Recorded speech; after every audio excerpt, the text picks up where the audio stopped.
I'd like to just start by talking about your latest exhibition at Ninbella, Negative Space, and where this concept started, because it's almost like an evolution from your previous exhibition, Cast, in which you sort of explored ideas of blackness, how black is black, and this seems to be a theme that's running through your work. Definitely. All of my work is very much centered or rooted in my own challenges of identity. So I'm a fair-skinned Aboriginal woman, and I'm from the Eora Nation. I'm Gadigal, and it, for me, is a constant balancing act of, the evil forces and the good forces within. And that doesn't mean that the black is good and the white is bad, or vice versa. It's that my ancestry is mixed, and it's mixed in a current climate of significant unfairness and inequality and massive issues around welfare and social justice. And I feel constantly conflicted. I think having my two little boys that I currently have and third on the way have been a really big hallmarker for me to want to explore that in a more finite detail and be able to put into words or to articulate in my own way how I feel about embodying those two presences or those two worlds within me, both within my mind, within my arts practice, within how I deal in business, because they are quite obtuse. For me, negative space was about exploring, it's an art term that it talks about the exploration or the importance of the absence of something, as well as the importance of something being in the painting or in the artwork. And for me, it was about exploring the haves and the have-nots. So, the absence of, growing up around a campfire and having language and, having ceremony. I didn't grow up with that. So having that hole or that void within me, is that then perhaps a positive that, it makes me more interested in learning and engaging and revitalizing and breathing new life into culture for me and mine. So it's a big lot of work. It's quite, does my own head in sometimes. In the gallery, I'm often talking to people about your work. They're fascinated by the use of dots and how you came to use the dots, which are such an iconic central desert symbol. How did that happen for you?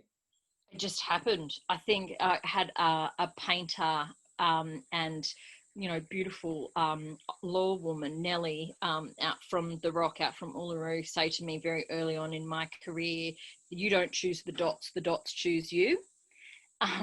And she's a character, and she's a beautiful, beautiful woman and friend, and I've always sort of taken that on board. I don't know how it started to be with dots. It's I think in them. It's like thinking in another language, that when you learn a language and you start to get good at it, you start to think in it. So you start having these weird subconscious thoughts and weird subconscious dreams in French or Italian or whatever language that you're learning. And for me, it's the same sort of thing. When I see things that spark or intrigue me or spark my interest, I don't see them sort of as a photograph or as just as they are. I start to pull them apart and translate them into form and shapes, and always that form and shapes are made with dots. So I don't know why or how that started. It just did. It's always been. I illustrated when I was much younger at school, and I actually did architecture at university. Would you believe it? And I hated it because it was actually really all maths and engineering. It wasn't drawing and being flamboyant and an artist at all. So I always used to draw and illustrate. And even if I go back to those sorts of works, albeit very, not even academic, it was really, just for pleasure. They're all very geometrical. They're all very shape driven. They're all very geometrical. There's quite a lot of circular form. everything has a flow and a movement to it. And I think, you know, maybe that's just a cultural influence. I'm not too sure, or whether it's just the way I see the world. Cast was very much like that, your show, where it had circular dots, half, quarter cast.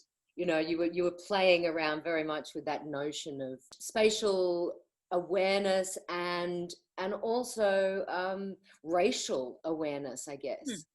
I think, you know, to use the word even cast in a modern context is like so violently rude and aggressive in just saying it. For me, it is anyway.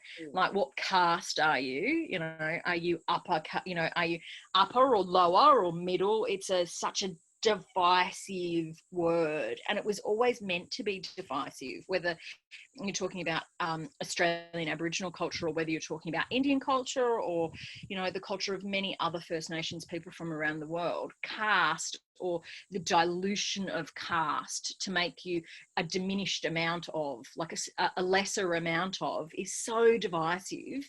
It's like quite aggressive terminology. And I think for me, to be able to try and make something beautiful, but also something really like obstructive with those thoughts, was really necessary.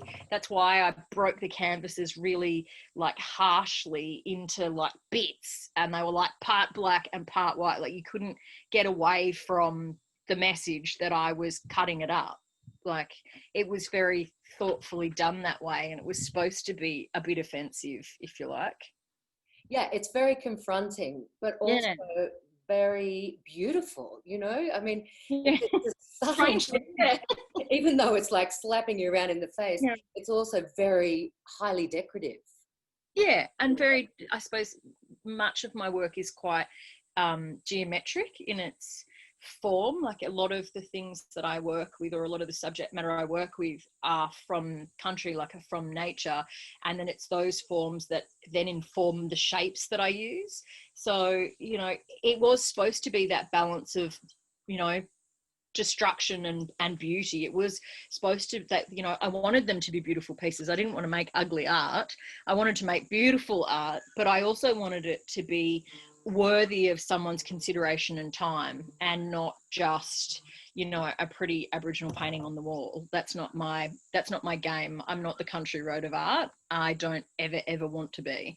I want there to be a message, and I want, for the reason that I've been given the opportunity to paint, to provide other people with perhaps a narrative that they can, you know, either adjust their thinking or hang on to and go, oh, I get that.